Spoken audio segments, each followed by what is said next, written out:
நாளைக்கான வீடியோ தாங்க வந்திருக்கு. வீடியோ வந்து சூப்பரா இருந்துச்சு அப்படின்னு தாங்க சொல்லணும். காச திருடுனது யாருன்னு பார்த்தா ராகவன். ஆனா மாட்டிக்கிட்டது யாருன்னு பார்த்தா நம்ம மாறன். மாறன வந்து கடைசியில அடிச்சு வீட்ட விட்டு விரட்டுறாங்க அப்படின்னு தாங்க சொல்லணும். அதெல்லாம் பார்க்குறக்கும் சேனலை மட்டும் மறக்காம லைக் அண்ட் சப்ஸ்கிரைப் மட்டும் பண்ணிருங்க. ஃபர்ஸ்ட் எடுத்த உடனேயுமே வந்து நம்ம ராகவன் இருக்கார்ல, அவர் வந்து கண்மணி கிட்ட கேட்டுக்கிட்டு இருக்காங்க. "ஏய் கண்மணி சொல்லு. இப்போ வந்து நான் மாறன இடத்துல இருந்து நீ வீரா இடத்துல இருந்தா என்னை ஏத்துக்கிருவியா?" அப்படிங்கிற மாரி சொல்றாங்க. "வாய்ப்பே கிடையாது. எப்படிங்க எங்க அண்ணன கொன்னவன் கூட நான் சேர்ந்து வாழ முடியும்? வீரா வாழ்வா. அவன் வேற நான் வேற. நான் வந்து அப்படியே அவங்கள கல்யாணம் பண்ண சொன்னாங்கனாலும் நான் தூக்கில் தொங்கிடுவேன். அப்படியே கல்யாணம் பண்ணதுக்கப்புறம் அந்த உண்மை தெரிஞ்சாலும் உங்கள் மூஞ்சியில் நீங்கள் கட்டின தாலியை வீசி எறிஞ்சிட்டு இடத்த காலி பண்ணிட்டு போய்கிட்டே இருப்பேன்." அப்படிங்கிற மாதிரி சொல்கிறாங்க. இப்போ எதுக்குங்க நீங்கள் தேவையில்லாமல் கேட்டுக்கிட்டு இருக்கீங்க? நீங்கள் தான் எந்த தப்புமே பண்ணலை இல்லை, வாங்க தூங்க, உங்கள் தம்பிக்கு மட்டும் சப்போர்ட் பண்ணாமல் இருங்க அப்படி சொல்லிட்டு கண்மணி போய் படுத்து தூங்கிடுறாங்க. ஐயையோ, இவன் என்னடா இப்படி சொல்லிக்கிட்டு இருக்கா, நம்ம என்னடா வேற என்னமோ நினச்சோம், இவ இப்படி பண்ணுறது இப்படி பேசுகிறத பார்த்தா உண்மை தெரிஞ்சால் கண்டிப்பாக தாலியை வந்து கலட்டி எறிஞ்சிட்டு போயிடுவா, நமக்கு ஆல்ரெடி தான் அந்த மாதிரி தான் கனவு வந்துச்சு அப்படின்னு சொல்லி யோசிச்சுக்கிட்டே இருக்காங்க. மறுநாள் காலையில் வந்து என்ன பண்ணுறதுடா காசுக்கு அப்படின்னு சொல்லிட்டு நம்ம ராகவன் வந்து அலைஞ்சிக்கிட்டே இருக்காங்க. அந்த இடத்துக்கு வந்து ஃபோன் பேசிக்கிட்டே ராமச்சந்திரன் வராங்க. அங்கே கலெக்ஷன் காசு எல்லாத்தையுமே எடுத்துகிட்டு வராங்க. ஃபோன் பேசிக்கிட்டே கலெக்ஷன் காசை வந்து கொண்டு போய் அந்த பீரோலுக்குள்ளே வந்து அடுக்கி வச்சிடுறாங்க. வச்சுட்டு அந்த ஃபோன் பேசுகிற கான்சன்ட்ரேஷனில் வந்து அந்த பீரோவை வந்து பூட்டலை, அப்படியே போயிடுறாங்க. அதை வந்து ராகவன் பார்த்துடுறாரு. பேசாமல் இந்த காசை எடுத்து கொடுத்துட வேண்டியதான், யாருக்குமே டவுட் வராது நம்ம மேலே அப்படின்னு சொல்லிட்டு போய் காசை எடுத்துடுறாங்க. காசை எடுத்துட்டு விறுவிறுன்னு வந்து பாதி காசை வந்து அவங்க ட்ரெஸ்ஸுக்குள்ளே ஒழிச்சு வைக்கிறாங்க. இன்னும் கொஞ்சம் காசை வந்து எடுத்து ஒரு பேக் மாதிரி வைக்கிறாங்க. வெளியில் வந்தோடனே அந்த பேக்குள்ளே வந்து எல்லா காசையும் மாற்றிக்கிட்டு இருக்காங்க. அதை பார்த்தா அங்கிட்டிருந்து வீரா வந்து மாடியிலேருந்து இறங்கி வர்றவங்க பார்த்துட்டாங்க. எதுக்கு இப்போ ராகவன் மாமா வந்து காசை வந்து திருட்டுத்தனமாக எடுத்து பேக்குள்ளே வச்சுக்கிட்டு இருக்காரு, கலெக்ஷன் காசு எல்லாத்தையுமே வந்து அவர் தானே கொண்டு வருவார், எதுக்கு திருட்டுத்தனமாக எடுக்கணும்னு சொல்லிட்டு அவங்க யோசிச்சுக்கிட்டு சரி கண்டுக்காமல் விட்டுறாங்க, கலெக்ஷன் காசாக இருக்கும் அப்படின்னு சொல்லிட்டு கொஞ்ச நேரத்தில் வந்து ராமச்சந்திரன் வந்து ஃபோன் பேசிட்டு வராரு. ஃபோன் பேசிட்டு வந்துட்டு திருப்பி வந்து ராகவனை கூப்பிட்டு, டேய் 3 நாள் வந்து நான் வரமாட்டேன், நமக்கு தெரிஞ்சவன் வந்து ஃபங்க்ஷனுக்கு கூப்பிட்ருக்கான், அங்கே போக வேண்டியிருக்கு, அவனை வந்து அவாய்ட் பண்ண முடியல சரியா, அதனால் 3 நாள் நீ தாண்டா கடையை பார்த்துக்கணும் அப்படி சொல்லிட்டு போய் வந்து பீரோக்குள்ளே திருப்பி காசு எடுக்க போகிறாரு. பார்த்தா காசு எதையுமே காணும். பயங்கரமான ஷாக் ஆகிடுறாரு. வள்ளி இங்கே வா, வள்ளி இங்கே வான்னு சொல்லிட்டு கத்திக்கிட்டு இருக்காங்க. உடனே வள்ளி வந்து வந்துடுறாங்க. அண்ணே எதுக்குண்ணே இப்போ கத்திக்கிட்டு இருக்க அப்படிங்கிற மாதிரி கேட்டவனையும், நான் பீரோக்குள்ளே 10 லட்ச ரூபா காசு வச்சுருந்தேன், இப்போ காசே காணும், எங்கே போச்சு அப்படிங்கிற மாதிரி கேட்குறாங்க. அண்ணே நீ வச்சையா இல்லையாண்ணே அப்படிங்கிற மாதிரி சொல்கிறாங்க. ஏய் நான் என்ன லூஸா, இப்போ தான் வச்சுட்டு ஃபோன் பேசிட்டு வரேன், காசை காணும் சொல்லிக்கிட்டு இருக்கேன், வச்சியா இல்லையான்னு கேட்டுக்கிட்டு இருக்கியே அப்படிங்கிற மாதிரி சொல்கிறாங்க. அண்ணே நீங்கள் வச்சியா இல்லைன்னா மறந்து கடையில் வச்சுட்டு வந்துட்டியானே, நல்லா யோசிச்சுப்பாரு அப்படிங்கிற மாதிரி சொல்கிறாங்க. வள்ளி திருப்பி திருப்பி சொல்லிக்கிட்டு இருக்கேன், நான் கொண்டு வந்து இங்கே தான் வச்சேன்னு சொல்லிக்கிட்டு இருக்கேன், நீ என்னடானா வச்சியா இல்லையான்னு கேட்டுக்கிட்டு இருக்க, வா எல்லா ரூம்லையும் போய் தேடணும், எல்லாத்தையும் கூப்பிட்டு கேளு அப்படிங்கிற மாதிரி சொல்கிறாங்க.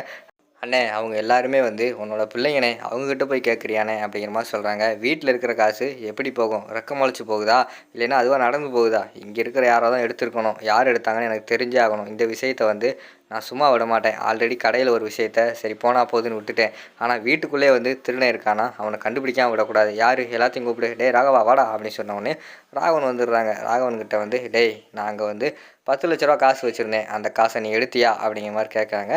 வீரா வந்து பார்த்துட்டாங்கல்ல, சரி மாமா வந்து உண்மையை சொல்லிடுவார் அப்படின்னு சொல்லிட்டு அவங்க வெயிட் பண்ணி பார்த்துக்கிட்டு இருக்காங்க. பார்த்தா அவர் வந்து நான் எடுக்கலப்பா, எனக்கு தெரியாது அப்படிங்கிற மாதிரி சொல்லிடுறாங்க. என்னடா இவர் தானே காசு எடுத்தார், இப்போதைக்கு இல்லைங்கிறாரு அப்படிங்கிற மாதிரி சொல்கிறாங்க. சரி இதுக்கு மேலே சரிப்பட்டு வராது, கேட்டால் உண்மை வராது, அவங்களோட ரூமில் போய் தேடிடுவோம், வள்ளி நீ போய் தேடு அப்படிங்கிற மாதிரி சொல்கிறாங்க. அண்ணே எப்படிண்ணே பெத்த பிள்ளைங்க ரூமில் போய் திருட்டுத்தனமாக இருக்காங்கன்னு சொல்லிட்டு காசை தேட சொல்கிறியா அப்படிங்கிற மாதிரி சொல்கிறாங்க. இப்போ நீ தேடுறியா இல்லை நான் தேடவா அப்படிங்கிற மாதிரி வாக்குவாதம் நடந்துக்கிட்டு இருக்கு. அங்கிட்டு பார்த்தா நம்ம ராகவன் வந்து நம்ம சிக்கிக்கிடுவோம், காசு நம்ம ரூமில் இருக்குது, போய் எடுத்து திருப்பி இருந்த இடத்துல வச்சிருவோம்னு சொல்லிட்டு காசை வந்து பேக்குள்ளே எடுத்துட்டு திருப்பி அந்த ரூம் பக்கத்தில் வராங்க. அதுக்குள்ளேயே ராமச்சந்திரனும் வள்ளி மேலே வந்துடுறாங்க காசு தேடுறதுக்கு. ஐயோ வந்துட்டாங்களே அப்படின்னு சொல்லிட்டு அவர் பார்த்தா மாறனோட ரூமுக்குள்ளே வந்து அதை தூக்கி போட்டுடுறாரு. டேய் ராகவா உங்கள் ரூமில் தேடண்டா அப்படிங்கிற மாதிரி சொல்கிறாங்க. அப்பா இல்லைப்பா என் ரூம்லலாம் எதுக்கு போய் தேடுறீங்க அப்படின்னு சொல்லிட்டு ராகவன் சொல்கிறாங்க. ஏங்க எதுக்குங்க பயப்படுறீங்க, நீங்கள் தான் காசு எடுக்கலைல்ல, பேசாமல் இருங்க, போய் தேடட்டும் அப்படின்னு சொல்லிட்டு கண்மணி சொல்கிறாங்க. சரின்னு சொல்லிட்டு ரூமுக்குள்ளே போய் நம்ம வள்ளியும் இவங்களும் தேடுறாங்க, ராமச்சந்திரன் தேடுறாங்க. தேடி பார்த்துட்டு உள்ளே இல்லைண்ணே அப்படிங்கிற மாதிரி சொல்கிறாங்க. சரி அடுத்து போய் கார்த்தி ரூமில் தேடுவோம் அப்படிங்கிற மாதிரி சொல்கிறாங்க. அண்ணே வேண்டாண்ணே, எதுக்குண்ணே திருப்பி திருப்பி வந்து அவங்கள அவமானப்படுத்துகிற மாதிரி இருக்குண்ணே அப்படிங்கிற மாதிரி சொல்கிறாங்க. எனக்கு தேடி ஆகணும், இப்போ காசு யார் எடுத்திருக்கா, இப்போ காசு பிரச்சனை கிடையாது, அந்த அளவுக்கு காசு திருடுற அளவுக்கு எவனோ பிரச்சனையில் மாட்டிக்கிட்டு இருக்கான், அவன் அந்த பிரச்சனை வந்து கடைசியில் நம்ம குடும்பத்தில் வந்து நிற்கும், அதை யார் எடுத்தா எனக்கு இப்போ தெரிஞ்சாகணும் அப்படின்னு சொல்லிட்டு ராமச்சந்திரன் கேட்குறாங்க. அடுத்து போய் கார்த்தி ரூமில் தேடி பார்க்காங்க. அங்கே பார்த்தா அங்கேயும் காசு இல்லை. சரி மாறன் ரூமில் போய் நீ தேடு, அவன் ரூமுக்கெல்லாம் நான் வரமாட்டேன் அப்படிங்கிற மாதிரி சொல்லிடுறாங்க. விறுவிறுன்னு வந்து நம்ம வள்ளி போய் தேடுறாங்க. அதுக்கு முன்னாடி தான் மாறன் வந்து குளிச்சுட்டு வந்து டவலை வந்து கட்டில்ல போட்டிருப்பாங்க. கட்டில்ல தான் அந்த காசு கிடந்திருக்கும்.